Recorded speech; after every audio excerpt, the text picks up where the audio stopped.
So yan mga boss, no? Okay, habang papabalik na tayo, galing home service dito sa magandang subdivision ng LGB, no? So yun, meron akong nakita dito mga boss. Tignan natin kung makakatulong tayo dito kay boss, no? So ayan, may dala naman tayong mga tools. So may nakita tayo dito kay rider natin. Yun, nasiraan si boss. Yun, no? Mukhang natanggal yung gulong. So tignan natin kung makakatulong tayo, no? Sakto naman, nag-home service tayo, dala natin yung tools natin mga papa. So tignan natin kung ano maitutulong natin kay sir, no? Sige, tignan natin. Tanungin natin siya mga boss kung ano nangyari sa kanyang motor, no? Dito pa naman sa lugar na to, wala kang makikita ditong mga motorcycle shop. So tignan natin kung anong maitutulong natin kay sir, no? Sakto. Yan. Okay, tanong natin sir. So sakto naman, no? So nakita natin to si boss, natanggal yung kanyang gulong. Yun nga lang mga boss, nawala yung tornilyo. So nawala yung tornilyo mga papa dito sa kinakabitan ng gulong. So malaking problema nga yan mga papa. Okay, so hindi natin alam kung saan tayo maghahanap ng tornilyo dyan. Yun. Wala naman ganong sira, wala naman palang nasira sa loob, kundi natanggal lang yung kanyang gulong mga boss. Medyo nabingbong siya. Yan. Yan, baliwala yan. Normal lang yan. Ang mahirap dyan, walang tornilyo, no? So yun, at wala tayong magagawang tulong. Tingnan natin kung makahanap tayo ng tornilyo doon sa bandang unahan, no? Para maibigay natin dito kay boss. Kasi wala talaga ditong wala talaga ditong shop, nako. Matindi. Subdivision ng mga mayayaman to, kaya wala. Okay mga boss, yun. At wala naman sira, tornilyo lang. So sige, tingnan natin kung makahanap tayo ng tornilyo doon. Kung makahanap tayo, babalikan natin si sir. Alright? Sige. Kung hindi tayo makahanap, so yun, better luck next time. Kasi medyo hapon na, sarado na yung mga shop.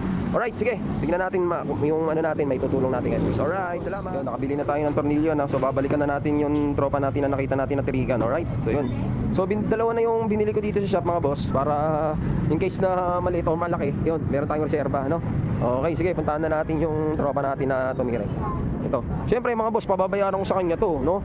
Siyempre, hindi naman tayo mayaman eh. Pero yung serbisyo natin, yung pag-rescue natin, hindi natin pababayaran yon. Ito lang tornilyo yung pababayaran natin mga boss. Right, ito nga pala yung pinagbilang ko ng shop ng tornilyo. Buti may open pa. Sige, bumalik tayo dito kay Papa, no? So nakabili tayo, dalawang tornilyo binili ko para sure na sure tayo, no? Kasi medyo gumagabi na. At kanina pa raw alas 2 dito si sir. Buti na lang nadaanan ko, sakto, dala ko yung tools ko mga boss. Okay, so testingin natin, no? Sana naman pumasok itong unang attempt natin. Yun, pasok mga boss. Yun, no? Grabe. Yun, alright. Yun. So, syempre mga papa, tulad ng sabi ko, no, pababayaran natin sa kanya to. Pero yung servisyo natin, syempre hindi natin pababayaran yun. Ito lang piyesang pababayaran natin sa kanya. Alright, sige, kabit natin. Ganito pala yung gulong ng Birdman, no? Pwede mo tanggalin kahit hindi na tinatanggalin tambusyo. Alright, wait lang mga boss, ha? Kakabit lang natin to para makausad na si boss. Ito na, nakabit na natin mga papa. So yun, nakabit na natin yung gulong niya, no? Pero sinabi ko kay boss na for the meantime, ganyan muna. So, okay, ganyan muna para lang makausad siya at makapunta siya doon sa shop. Pag nakapunta na siya sa May Tumana, meron na shop doon. So doon niya ipaayos ng husto, no? Pati yung brake, walang brake ngayon yan kasi nga nahihirapan akong isuksok. Temporary lang yung ginawa natin para maka-under si boss, makapunta ng shop para doon niya ipaayos ng husto. Okay? So yun mga boss. So kanina pa dito si sir, nakita natin. So for the meantime lang yan. Alright, maraming salamat. At sana wala na tayong makitang nagka-aberya. Kung hindi, gagabihin tayo lalo. Alright, Team Works. Update tayo mga boss. Yan, dito dadalhin ni boss yung ni-rescue natin, no? Diyan niya dadalhin yung motor niya. Sinabi ko kasi, diyan niya dalhin para mas maayos na maigi. Dahil yung ginawa natin mga boss, for temporary lang yon, para lang makausad siya at madala sa pinakamalapit na shop.